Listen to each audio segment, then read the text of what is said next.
Ram Ram sir. Sir मुझे आपसे ये पूछना है कि जो सुंदरकांड में लास्ट में एक लाइन है कि ढोल गवार शूद्र पशु नारी सकल ताड़ना के अधिकारी, उसका क्या मतलब है? जो मुझे समझ में आता है तो मुझे ये लगता है कि नारी को मतलब शूद्र पशु नारी ढोल गंवार के साथ क्यों रखा गया है सर? गोस्वामी जी का अनुभव था, उन्होंने कह दिया। उनका ऐसा अनुभव रहा। ढोल गवार शूद्र पशु नारी सकल ताड़ना के अधिकारी। और इस आधार पर आपको बहुत सारे वीडियोस मिलेंगे। बहुत सारे संत इसकी अपने अपने अनुकूल व्याख्या करते मिलेंगे, जिसमें वो सभी ये सिद्ध करते हैं कि ये इस भाव से कहा गया, इस भाव से कहा गया, इस भाव से कहा गया। ताड़ना शब्द को यदि हम लें तो ताड़ना शब्द में प्रताड़ित करना भी आता है। ताड़ना शब्द में मानसिक रूप से क्लेश देना भी आता है। ताड़ना शब्द में एकटक देखना भी आता है। पता नहीं गोस्वामी जी का क्या अनुभव रहा होगा, क्योंकि स्त्री के संदर्भ में गोस्वामी जी के अनुभव मेरी समझ से बाहर है। वो अतियों पे डोलते हैं। गोस्वामी जी स्त्री के संदर्भ में पूरी तरह से एक असंतुलित व्यक्तित्व रहे। उन्होंने अति का निर्माण किया। यदि वो कामुक हुए तो इतने अधिक कामुक हुए, अब से कितने कुछ 550 कुछ साल पहले, शायद 15वीं शताब्दी 16वीं शताब्दी की बात है। उनके अंदर काम उनके ऊपर इतना हावी था कि कामना के स्त्री भोग के वशीभूत होकर वो रात को अपने ससुराल पहुंच जाते हैं, गांव क्रॉस करके। और कथा जो मैंने सुनी है वो तो ये तक कहती है कि वो सांप को रस्सी समझ के चढ़ गए थे। अभी वो कितना सच है मैं नहीं जानता, क्योंकि सांप को रस्सी समझ के चढ़ने के संदर्भ में वो फ्लैट या हाउस डबल स्टोरी होना चाहिए। वो क्या वैसा था या नहीं था वो कहना मेरे लिए मुश्किल है। या तो कुछ लोग ये भी कहते हैं कि उन्होंने जो नदी क्रॉस की थी वो शव के ऊपर क्रॉस की थी। तो ये कुछ हाइपरबोल या अतिशयोक्ति भी हो सकती है, क्योंकि समय के साथ बहुत सारी स्टोरीज ऐड होती जाती हैं, लेकिन मूल चरित्र नहीं बदलता। जो मूल चरित्र है उनकी भोग पिपासुता, वो तो रहा होगा। दूसरा जो मूल चरित्र है वो ये है कि जब वो अपनी पत्नी के पास पहुंचे तो उनकी पत्नी ने उनका अपमान किया। आप यहां पे थोड़ा अतियों को देखना।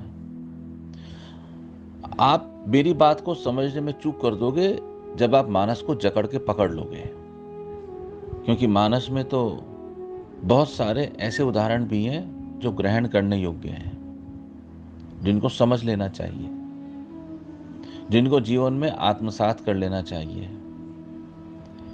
जीवन में उतार लेना चाहिए।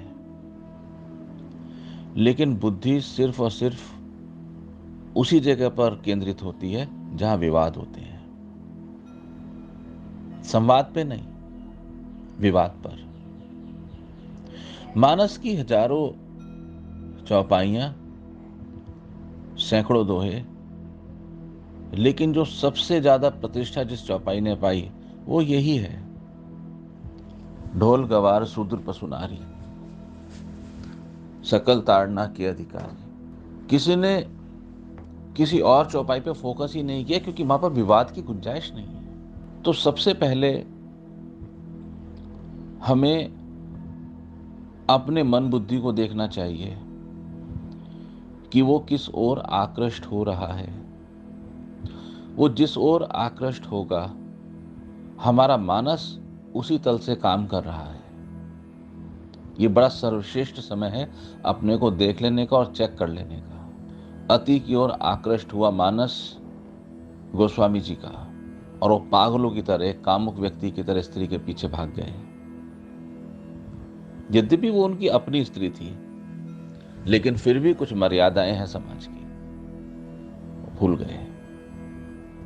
और जब उस अवस्था में वो अपनी स्त्री के सामने पहुंचे तो किंवदंती यह है कि उनको भोग नहीं तिरस्कार मिला और वहां से वो मुड़ गए और फिर वो भक्ति में आ गए। तो भक्ति में अति तक पहुंचे। आप उनका अतियों का डोलना देखिए। एक भक्त, महान भक्त, जो अपनी स्त्री से पीड़ित रहा हो, जिसको अपनी स्त्री से तिरस्कार मिला हो, यदि वो नारी के लिए ताड़ना शब्द का प्रयोग करे तो उसमें गलत क्या है? समाज ने क्यों पकड़ा उनके इस शब्द को? पूरी मानस में गोस्वामी जी ने जहां जहां अपना मत रखा है वो उनके अनुभव रहे। यहां थोड़ा फर्क समझना।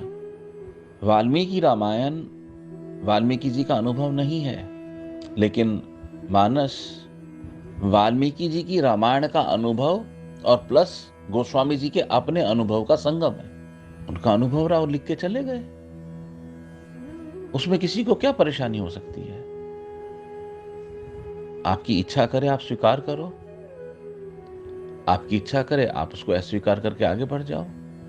मानस में ऐसे ढेरों सैकड़ों प्रसंग हैं जो ग्रहण कर लेने योग्य हैं।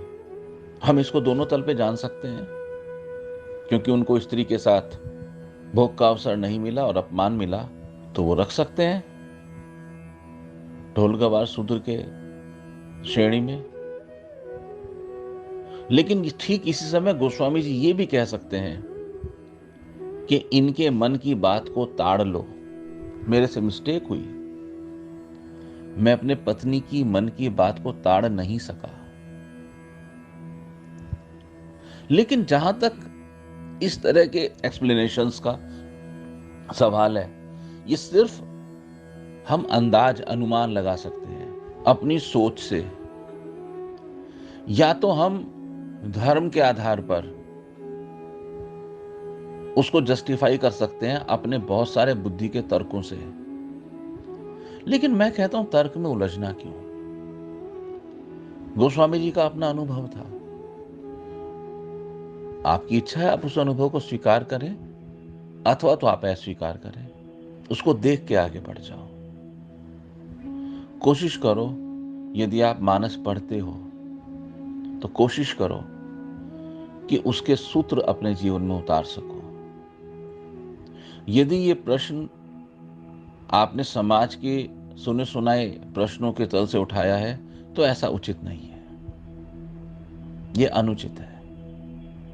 लेकिन यदि आपने मानस का अध्ययन किया है तो फिर मानस में बहुत सारे प्रश्न हैं, बहुत सारे अवसर हैं जिनको आप उठा सकते हो। फिर इसी पर आपकी दृष्टि क्यों? ये एक अच्छा अवसर है अपने को चेक कर लेने भर का। अपने को देखिए कि क्या आज जो मैंने प्रश्न रखा है ये मेरा अपना प्रश्न है या तो मैंने इस प्रश्न को समाज से, यूट्यूब से उठाया है। विरोध में बड़ा आनंद आता है। कोई चीज प्रतिष्ठित है 550-600 साल से, उस पर उंगली उठाने में बड़ा आनंद आता है, अहंकार की तुष्टि होती है, बहुत सुकून मिलता है। क्यों पकड़ते हो? क्या मानस और आप सहजता से साथ साथ नहीं चल सकते? जरूरी है मानस को पकड़ लेना? साथ साथ चलो ना आप और मानस, पर उसके लिए आपको अपने जीवन के महत्वपूर्ण पल और अपनी अति महत्वपूर्ण सांसें समर्पित करनी पड़ेंगी मानस के लिए। आपको बैठ के मानस के पन्नों को पलटना पड़ेगा और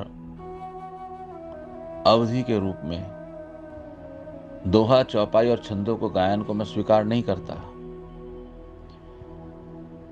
मैं कहता हूं कि मानस के जो हिंदी के अर्थ हैं उनको पढ़िए, बारंबार पढ़िए। जब आप कम से कम इस तरह से रोज लगभग 10 दोहों का पारायण करेंगे, अर्थात पढ़ेंगे, और इस क्रिया के चलते हुए आप मानस को 4 से 5 बार पढ़ लेंगे, तब आप मानस को अपने समीप ला रहे हैं। ठीक उसी समय मानस आपको अपने समीप ले रही है।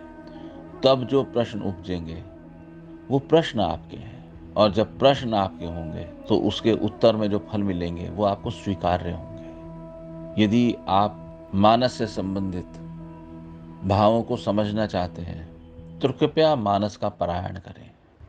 आनंदित रहें।